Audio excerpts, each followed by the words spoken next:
I was zipping up my jacket when my phone buzzed on the counter. I almost didn't look at it. I was already running 5 minutes late, and my brother had texted 3 times that morning reminding me not to forget the signed paperwork. I had it right there in my bag, the transfer agreement, already reviewed, already flagged with little sticky tabs where I needed to sign. My pen was in my coat pocket. I was ready. Then I saw who it was. Nathan Reeves, our family's CPA for the past 11 years. 3 messages, sent back to back. Don't sign anything today. Call me before you walk in that door. Seriously, Mara. Call me now. I stood there in my entryway with my keys in one hand and my phone in the other, and I felt something cold move through my chest that had nothing to do with the February air outside. Nathan didn't text like that. Nathan was the kind of man who sent emails with subject lines like Q3 follow-up items and signed off with best regards. He had never once in 11 years sent me a message in all caps. I set my keys down on the counter. I should explain what was in that bag. My father passed away 14 months before this. Pancreatic cancer. Fast, brutal, the kind that gives you a diagnosis and a timeline in the same breath.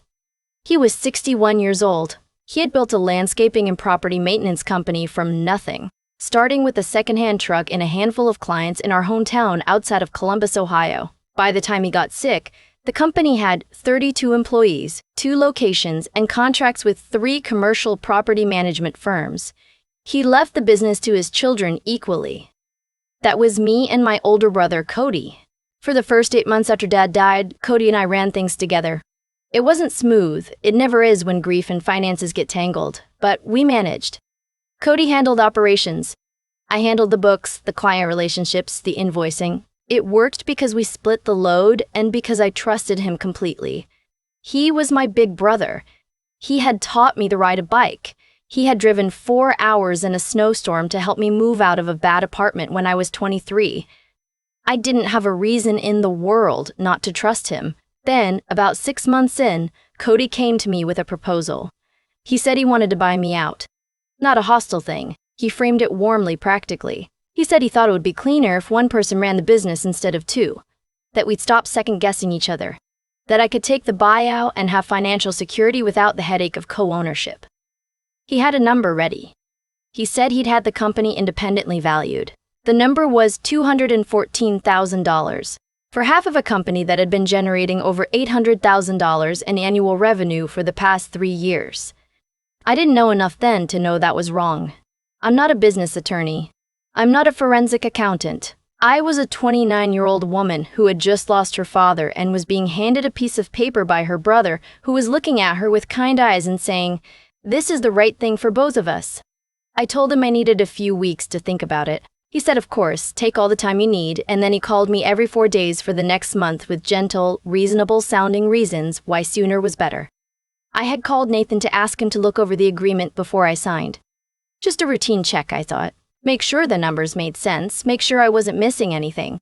I sent him the valuation report Cody had given me, the transfer documents, the proposed payment schedule. That was 3 days before the Sunday I was standing in my entryway with frozen fingers and 3 texts on my phone that didn't make any sense. I called him. He picked up on the first ring. "Don't go in there," he said, before I could say hello. "Nathan, what? I need you to listen to me very carefully." His voice was steady, but there was an edge underneath it I had never heard before. I have been in this business for 26 years. I have seen a lot of things. What I found in those documents, Mara, just listen. What I found is not an accident. I sat down on my front steps. I didn't even realize I'd done it until I felt the cold concrete through my jeans. "Tell me," I said. He told me. It took him 40 minutes to walk me through all of it. The valuation Cody had given me was not independent. The firm that produced it, a company called Meridian Business Analytics, had been incorporated 8 months earlier, 6 weeks after our father's death. Its registered agent was a man named Paul Garrett. Paul Garrett was the brother-in-law of Cody's wife, Steph. The company had no website, no reviews, no other clients on record. But that was only the beginning. Nathan had gone back through 2 years of company financials because something in the revenue projections looked off to him. What he found was a pattern that had been running for almost 18 months. Payments going out to a vendor called Ridgeline Supply Co. listed in the books as a material supplier, in amounts ranging from $4,000 to $22,000, showing up every 5 to 7 weeks like clockwork. Ridgeline Supply Co. did not exist. Nathan had checked the Ohio Secretary of State's business registry, the state tax database, every supplier directory he could access. There was no Ridgeline Supply Co. with any physical address or operating license anywhere in the state. The payments were going somewhere. He didn't know where yet, but he knew they weren't going to a real vendor. And then there was the thing that made my hands shake when he described it. My name was on the vendor approval forms. Every single one. My signature, or something that looked like my signature, was on the authorization forms that had approved the Ridgeline payments from the beginning. I had never seen those forms before in my life. I had never approved a vendor named Ridgeline anything, but if someone started asking questions, the paper trail would lead directly to me. Cody hadn't just been planning to buy me out for less than my share was worth. He had been setting me up to take the fall for what he'd already taken. I sat on those cold steps for a long time after I hung up. The transfer agreement was still in my bag. The Sunday brunch at Cody's house was in 40 minutes. His wife had probably already made her egg casserole and set out the good coffee mugs and told their kids that Aunt Mara was coming over to sign some papers, and then they'd watch football later. I thought about every phone call over the past months. Every take all the time you need, followed by a reminder 4 days later. I just want what's best for both of us. Every time he mentioned that the company's taxes were coming up and it would be cleaner to have everything settled beforehand, the taxes. That was why there was a deadline. Not cleanliness, not simplicity. If I signed that agreement and the business was formally transferred to sole ownership before tax season, he could restructure the vendor records. Once I was out of the picture, once I had accepted a buyout and signed away my interest, I would have no standing to contest anything. And if someone eventually audited those Ridgeline payments and started looking for the person who signed the authorization forms, I wouldn't be a co-owner. I'd just be a former employee whose signature was on a bunch of documents. I called Nathan back. "What do I do?" I asked. "You don't go to that brunch," he said. "And then you call an attorney. Tonight if you can." I want to be honest about the next 2 weeks because they were the hardest of my life. Harder in some ways than the months after my father died, because at least grief is something people recognize. What I was walking through now had no name that fit in a normal conversation. My brother was not sick. My brother was not struggling. My brother had looked at our father's death and seen an opportunity. And he had spent the better part of 18 months building a trap with my name on it. And he had been calling me every 4 days to make sure I walked into it on schedule. I didn't tell anyone at first. Not my mother, who was still fragile from losing Dad. Not my friends, who would have wanted to help. And I didn't know yet what help looked like. I just went to work every morning and came home every night and met with the attorney Nathan referred me to. A woman named Constance who specialized in business litigation and had a quiet, precise way of talking that made me feel like I was finally standing on solid ground. Constance told me 3 things at our first meeting. She told me not to sign anything, not to respond to any communications from Cody through informal channels, and not to let him know that I knew. That last one was the hardest. He called me the Monday after the brunch I didn't attend. I said I had food poisoning. He expressed sympathy so convincingly that I had to step away from my own phone for a minute. He called again Wednesday. Could we reschedule? He wanted to get everything wrapped up before end of month. I said I was still not feeling well. He said he hoped I felt better soon. His voice was so normal, so familiar, so completely like my brother that I genuinely wondered, for about 6 hours after that call, whether Nathan had made a mistake, whether there was some explanation I wasn't seeing, whether I was doing something terrible by sitting on information instead of just asking Cody directly. I mentioned this to Constance at our second meeting. She slid a folder across the table. Inside it was a bank routing trail. Nathan's forensic contact had traced in the 2 days since I'd retained Constance. Ridgeline Supply Co. had received $341,000 over 18 months. That money had moved through 2 shell accounts and landed in a personal account held jointly by Cody and Steph. $341,000. The uncertainty went away after that. Constance filed a civil complaint and simultaneously referred the documentation to the Ohio Attorney General's office for potential criminal investigation. She also did something I hadn't thought to do. She contacted the Ohio Department of Taxation. because the Ridgeline payments had been filed as legitimate business expenses, which meant the company had been claiming fraudulent deductions on state business taxes for 18 months. That got their attention very quickly. Meanwhile, I had my own decision to make. The company was still half mine. Legally, until I signed something saying otherwise, I was still a 50% co-owner of the business our father had built. I could have simply walked away, taken whatever settlement came out of the legal process, and never thought about a lawnmower again. But I thought about Dad. I thought about the second-hand truck, and the 32 employees who had been there for years, some of them since before I was in high school, who had no idea any of this was happening, and who would lose their jobs if the company collapsed under the weight of fraud charges and legal fees. I told Constance I wanted to stabilize the business, not destroy it. She helped me file for a court-supervised operational review, which temporarily froze Cody's unilateral decision-making authority while the investigation was ongoing. It wasn't a takeover, it was a pause, a chance to get an accurate picture of where the company actually stood before anything else happened. What the review found was that the company itself was healthy. The fraud had been damaging, but the underlying business was sound. The commercial contracts were intact. The employees were solid. The only thing that needed to be removed was the person who had been stealing from it. I need to tell you about the part I didn't expect, because it's the part that I still think about the most. About 3 weeks into the legal process, I got a call from my sister-in-law, Steph. I didn't pick up. She left a voicemail. Her voice was shaking. She said she needed to talk to me. Not about the legal stuff, just could I call her back? She needed to say something. I listened to that voicemail 4 times before I called Constance and played it for her. Constance said it was my call, but to keep it brief, not to discuss specifics, and to document the conversation afterward. I called Steph back. She started crying almost immediately.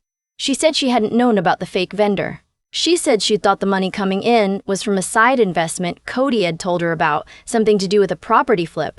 That she hadn't asked questions because she never asked questions about finances because that was his area and she didn't. She stopped herself. She was quiet for a moment.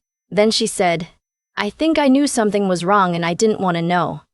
I didn't say anything. He told me you were going to contest the valuation and try to take everything, she said. He said you'd been difficult since your dad died, that you were trying to push him out. There it was. Every conversation I'd missed. Every family dinner I hadn't been invited to in the past 6 months. Every time I'd texted Cody and gotten a warm, normal response and wondered why nothing felt quite right. He had been telling his wife a parallel story, one in which I was the problem, so that when everything came apart, she'd already been positioned to see it that way. I thought about their kids, my niece and nephew, who were 8 and 11, who had nothing to do with any of this. I thought about what it would mean for them if this ended the way it could end. I asked Steph one question. Are there any other accounts? Anything else I don't know about? She was quiet long enough that I had my answer before she spoke. I don't know, she said. I genuinely don't know. I told her to get her own attorney. Not for my sake, for hers. The state investigation moved faster than I expected.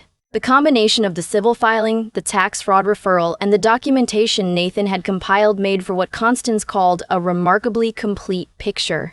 Cody's attorney tried twice to negotiate a quiet settlement. Constance declined both times. She said the documentation was too solid and the exposure too significant for a private agreement to be appropriate. And she said it in the kind of voice that made clear she meant it. In the 4th week, state tax investigators formally opened an audit. In the 5th week, the Ohio AG's office opened a criminal investigation into the shell company payments. Cody called me 2 days after I got notification of the criminal investigation. I didn't pick up. He left a voicemail that started with, Mara, I think there's been a huge misunderstanding, and ended with, I just want to fix this, I want us to be okay. I sat with that voicemail for a long time. The thing about betrayal by someone you love is that it doesn't make you stop loving them immediately. It doesn't work that way, no matter how many times you've heard that it should. I still knew all the right things about my brother. The snowstorm drive, the bike riding, 29 years of ordinary moments that were real regardless of what else turned out to be true. I couldn't just delete those. I didn't try. But I also knew what I'd seen in that folder. I knew about the $341,000. I knew about the signature that looked like mine on documents I had never touched. I knew that if Nathan hadn't texted me that Sunday morning, I would have walked into that house and signed those papers and never found out until it was too late to do anything about it. I didn't call back. The resolution came in stages, not in one clean moment. And I want to be accurate about that because I think people expect betrayal stories to end with a single dramatic scene. Mostly it was paperwork and waiting, and more paperwork. Cody was formally charged with 1 count of felony theft, 2 counts of filing fraudulent business tax returns, and 1 count of forgery for the vendor authorization documents bearing my name. He pled guilty to reduced charges. The attorneys negotiated and received 3 years of probation, a fine of $180,000 in restitution, and a permanent bar from serving as an officer or director of any Ohio business entity. He did not go to prison. I want to be honest about that too because I know some people will read this and feel that the punishment wasn't enough. I had complicated feelings about it. I still do. But the company was intact. The employees still had their jobs, and my father's name was still on the side of the trucks. That mattered to me.